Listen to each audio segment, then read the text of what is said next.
Hey guys, this is Mercedes with Trim Podcast.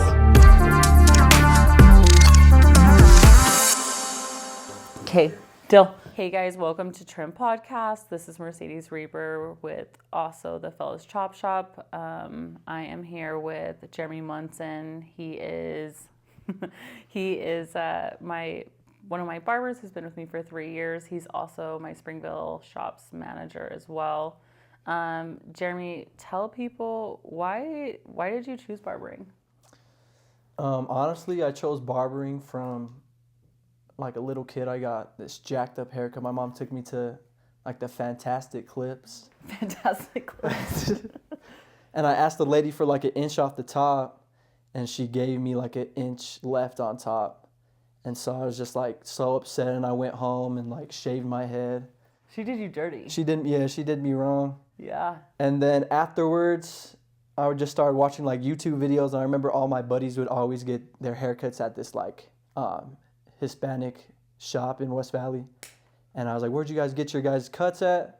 And then they were like, yo, you guys should come with us. So I went with them, and this dude cut my hair, and he was on the phone the whole time, and he was like, I kept trying to ask him questions. He's like, oh, yo. Like he was actually holding a phone? Yeah, he was talking on the phone the whole time. And then he's like just cutting with one hand? Just cutting my hair, yeah. Stop, that's crazy. And so then I looked in the mirror, and I'm like, damn, bro, I look good.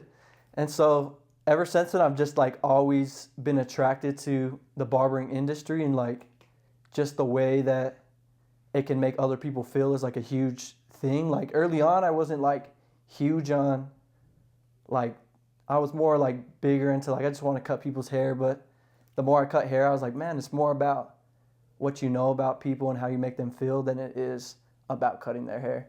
So I think that was pretty cool to learn too. Did you ever get to like meet that guy who was on the phone and like actually get to talk to him? Like, did you go back and be like, hey, like, I want to become a barber. Like, how do I become one? So there's actually a guy in that shop. His name was James, and me and my buddy would get our cuts from him, and he was cutting our hair for like probably like a year or so, and then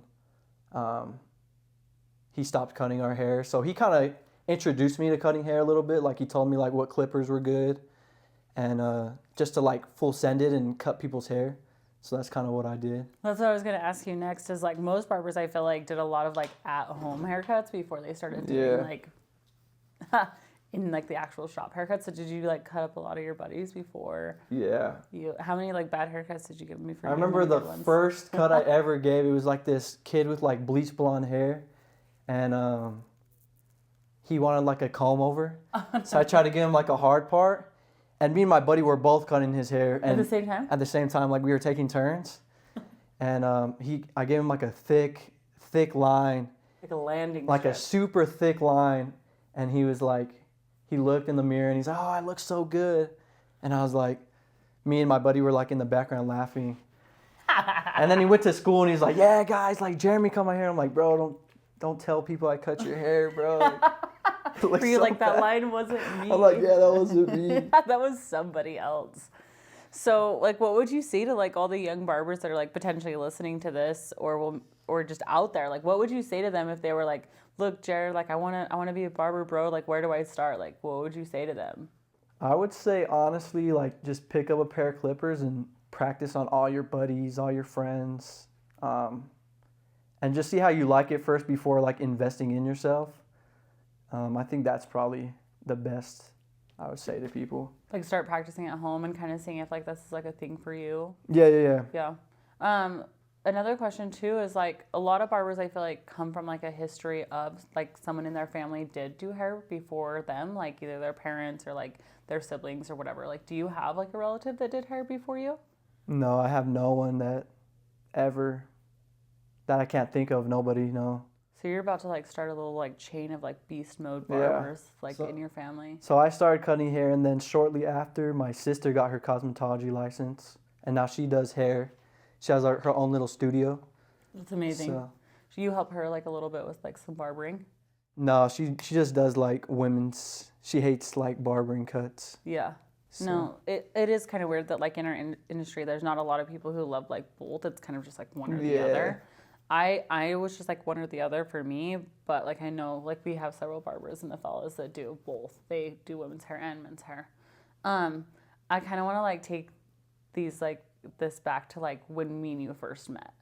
I can't really remember, like, did we talk on Instagram first or was it like on the phone? Do you remember? I think I texted the Fellas Instagram and asked to like come in and talk to you guys. Yeah. So at the time, like we had just moved into like our new Spanish Fork location, and I remember like my office downstairs wasn't quite built yet, or some reason we had to meet upstairs like on the couch, and I went to like just interview and like just ask you a bunch of questions, and like the thing that stuck out about you the most was like I remember you sitting like right next to me, like literally like we are in an interview and you're like right here, and I was like, hey. Sure. And like normally like being a barber, like we don't have personal bubbles, but I remember I was like, wow, you're like right up in my bubble. And then like you're also literally a little deaf, and so I remember you being like, huh, and like your face being so close to mine, and it was like the first interview that I had actually felt like semi uncomfortable, and I was like, I really like this kid. Like nobody ever makes me feel like a little uncomfortable. I'm like, this is good. Like, this is good. So, like, that's one of the things that, like, really drew me to you is, like, how unique and different you are.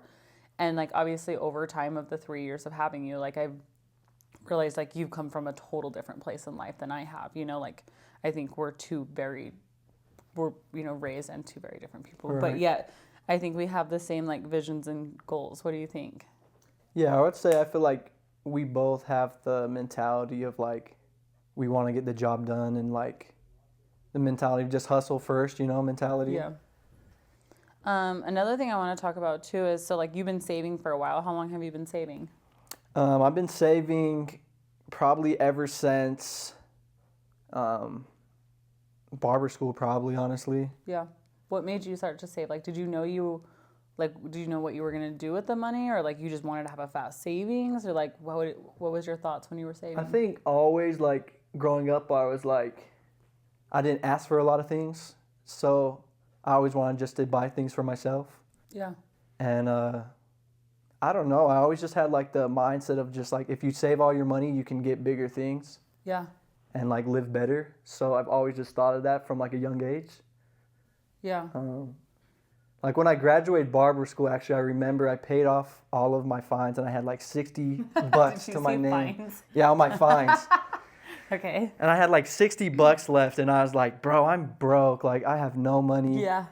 And then it's like you just keep going and going and going and saving your money. You're like, I never want to feel that feeling again. Yeah, like, yeah. I never want to only have 60 bucks in my bank account. Yeah.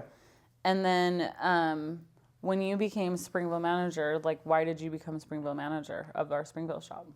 I think to just continue my growth with the Fellas. And I took that responsibility because I'm wanting to open the shop in Saratoga, or are going to be opening the shop in Saratoga. So that was kind of like my, I guess, path to that.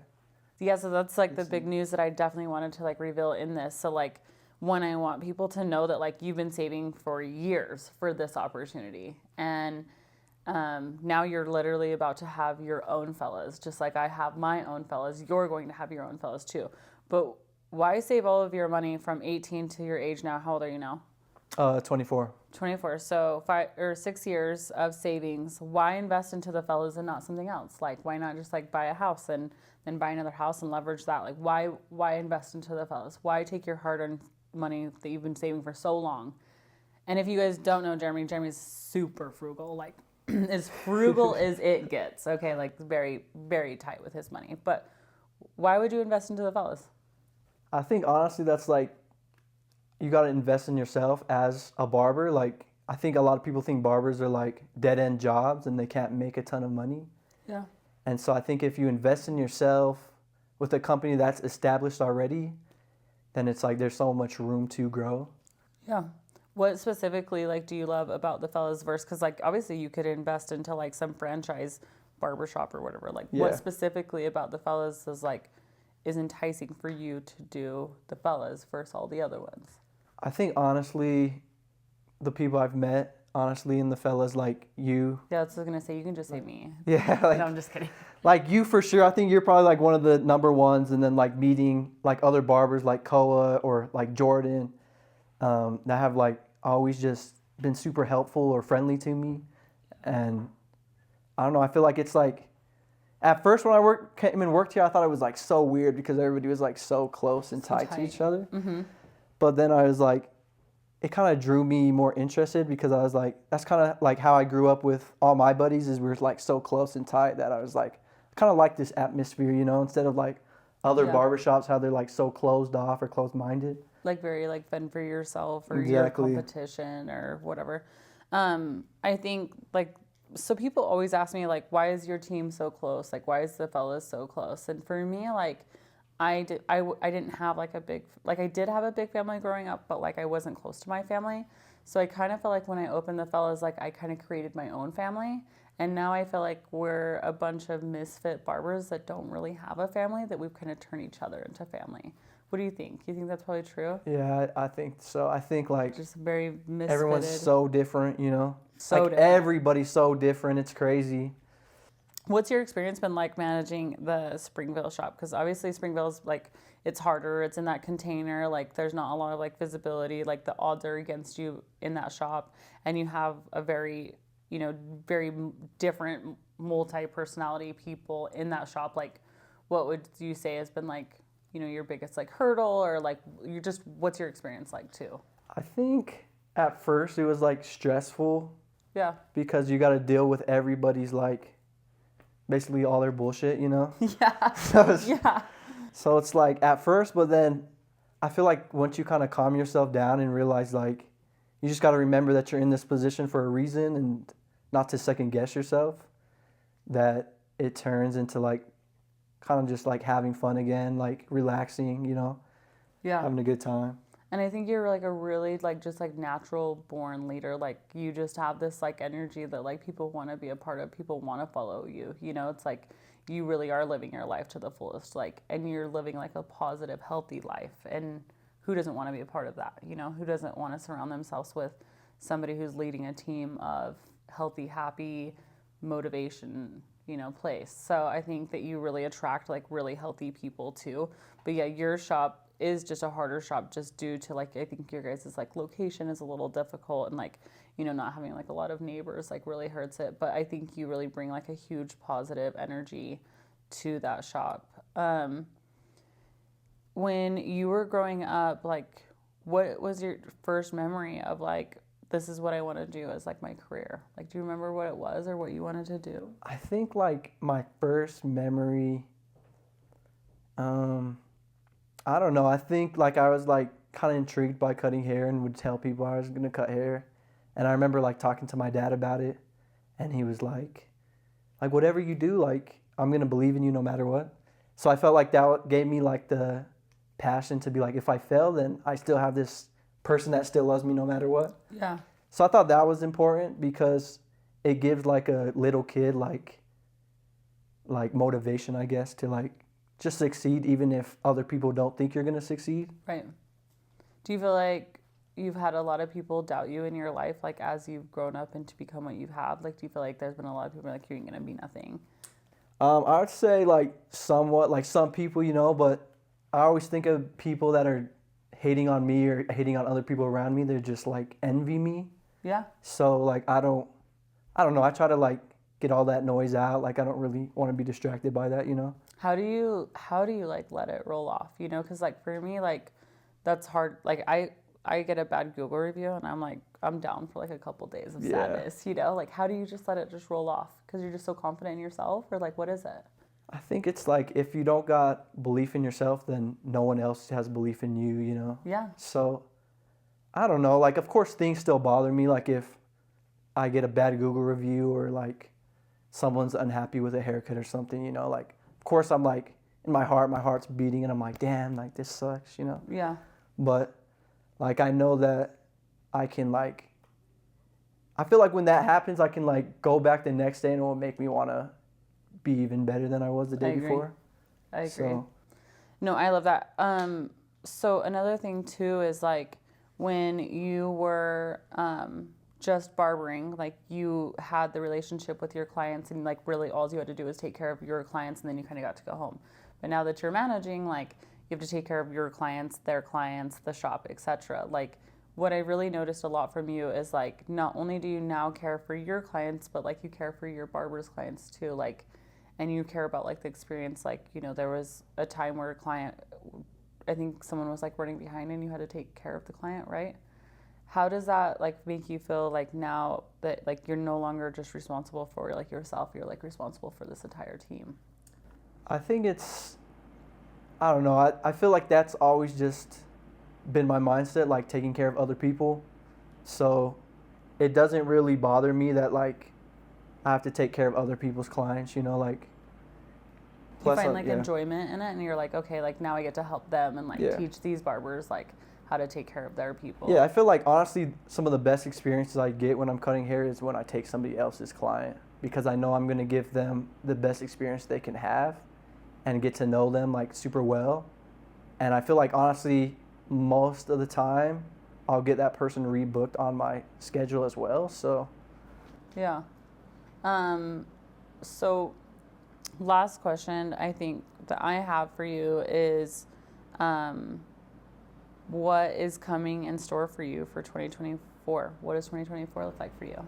I think 2024 is like the year of my blessings, honestly. I think so too. I'm so pumped. I get crazy. Like I told my girlfriend this the other day. I'm like, dude, it's weird. Like I'm 24. It's 2024. Kobe Bryant's my favorite player. His jersey number is 24. All jerseys I would wear growing up were 24.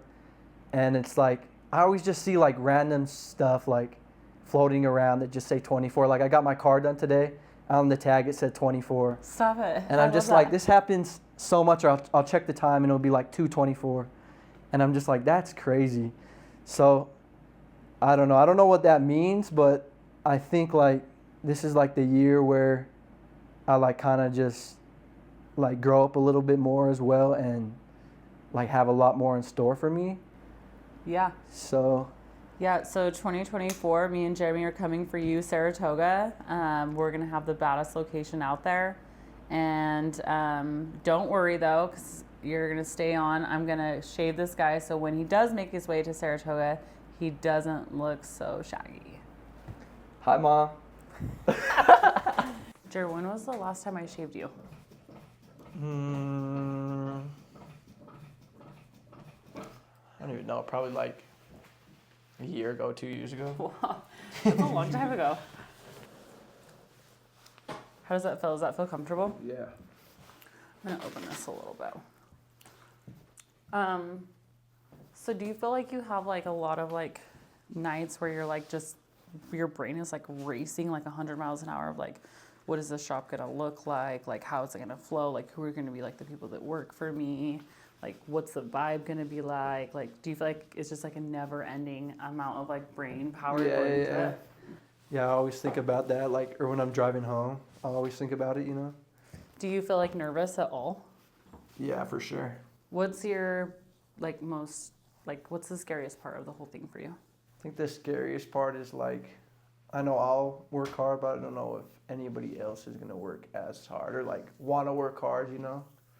Yeah, and I think that's where like your leadership that you've learned like being a manager in Springville is going to come into play, because you're going to one like attract people who want to work hard, and two like you're going to inspire and encourage people to work hard for you. And that's what you have to like keep in mind too, is like you'll attract the right people. Like yes, will you have some people that you're probably like that's probably like not a good fit for my shop, but like ultimately like you will attract the right people.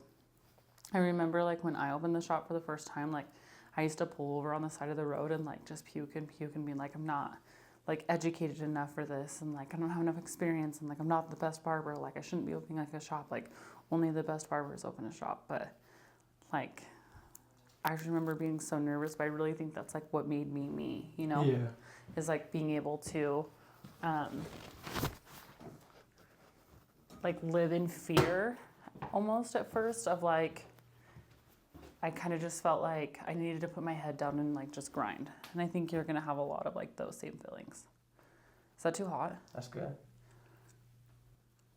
Okay, I'm trying to like not wreck this beautiful hair that you have.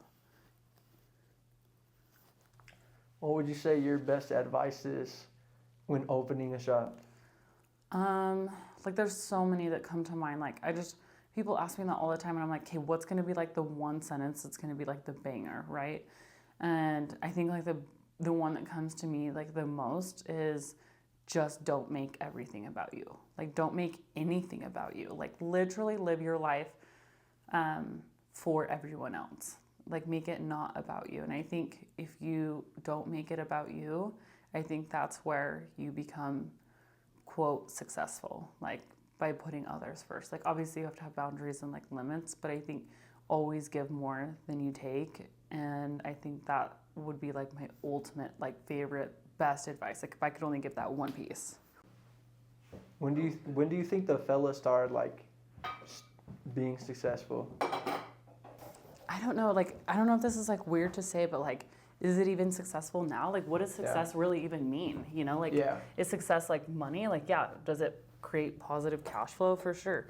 Like does it enrich people's lives and people want to work here and they like want to be here? Yeah, for sure. But like what does success really mean? Like cuz success to me is like am I happy? Like do I live a happy life? Like have I made other people happy? Have I done my part in the community? Have I done my part as like a human being? And so for me, like I feel like I have, but everyone's like definition of success is just so different. Like what do you feel like your like definition of success is? Do you think it's like more financial based or it's more of like how would you define success? I would probably say, because at first like at a young age I think I would have said money. Yeah, I don't think like there's always I think success is like it doesn't matter how much money you have. The only thing that matters is if you're rich at heart. Ooh, I love that. I think that's like more knowledgeable than just money, you know. Rich at heart, like tell me kind of like what more of like what that means. Like what is, if you're rich at heart, what is that? To me that probably means like you're just putting other people first and you're like looking to help other people. Like there's this book I'm reading and it says 98% of people focus on themselves and 2% they focus on other people. Is this how to win friends and influence people? Yeah. What do you think about that book? I really like that book actually. I feel like it has a lot of good insight and it just talks about like one person's side of the story versus another person's side of the story and kind of like neither of them are wrong, but you just have to be like open-minded to the situation to like figure out.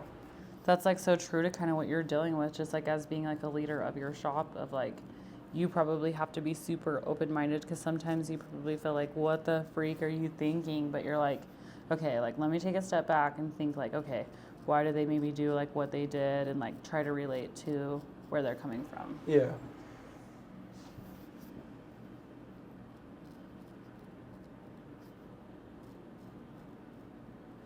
Does the pressure feel okay, Jer? Yeah, it feels good. Have you ever been on a podcast before, Jer? No. No? When you get to do your first trimmed podcast, who's going to be the person you do? Probably just do you. Shave me? Do I have to shave somebody? Well, no. But I do want my face shaved. All right, I'll shave your face. Dill. You already like know all of like the dime a dozen questions you're going to ask me? Oh, yeah? All the hard ones? Yeah, I'll go deep.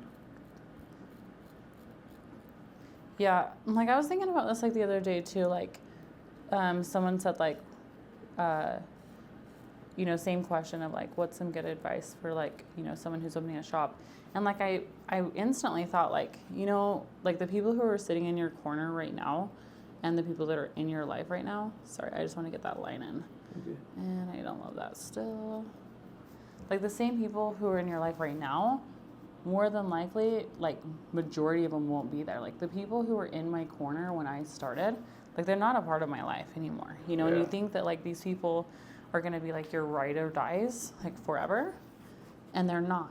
And so I think like, yes, love the people around you, but like don't get maybe like too attached, I think. Right. Because I think I made a lot of mistakes when it comes to like getting attached to people, and I think, yeah, just people do come and go, and that's okay. Like, people aren't meant to stay in the same spot forever. Yeah, it's like the people you first meet originally, like your day ones, are like, you know, your day ones, your day twos are the ones that like push you to your goals, you know? Yeah, that's true.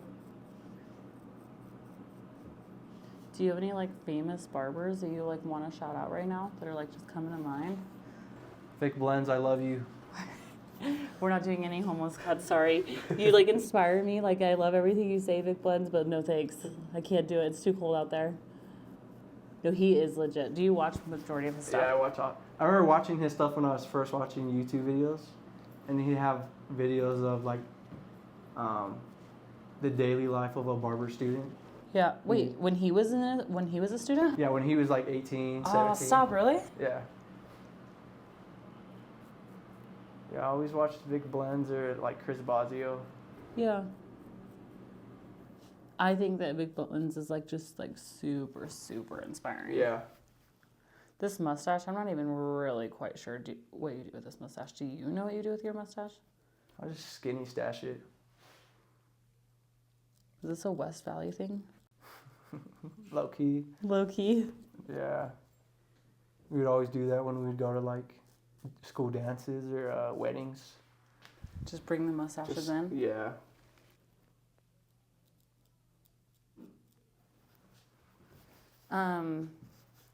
Did you think before you like opened a business like you would be like married and kids, like definitely not like young, 24? Or did you ever even like, did you know you were gonna open a business?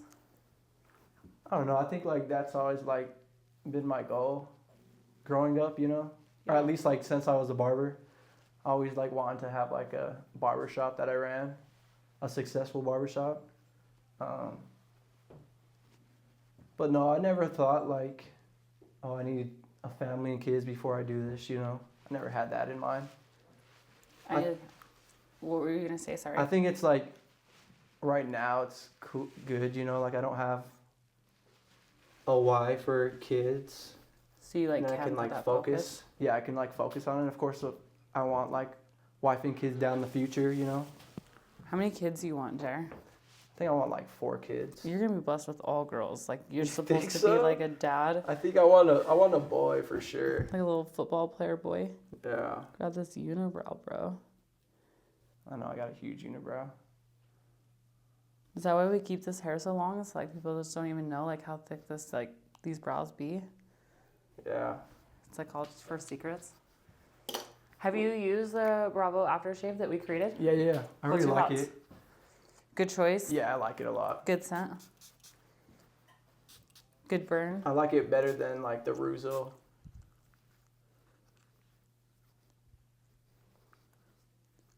I like love this scent too. Like it's just not too strong, but it's like just strong enough.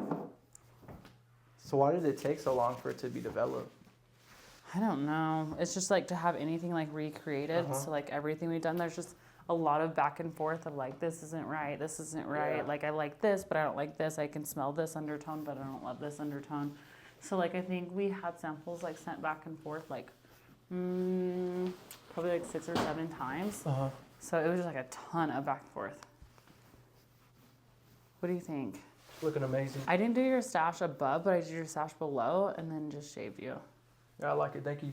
Yeah, now we really are coming for Saratoga, but cleaned up. Glow Up 2024 Glow Up Saratoga. 2024. Saratoga. Dope. Well, I really appreciate you being on this podcast with me, Jared. I'm super excited for everything that's coming, and you look amazing. Thank you. You look amazing.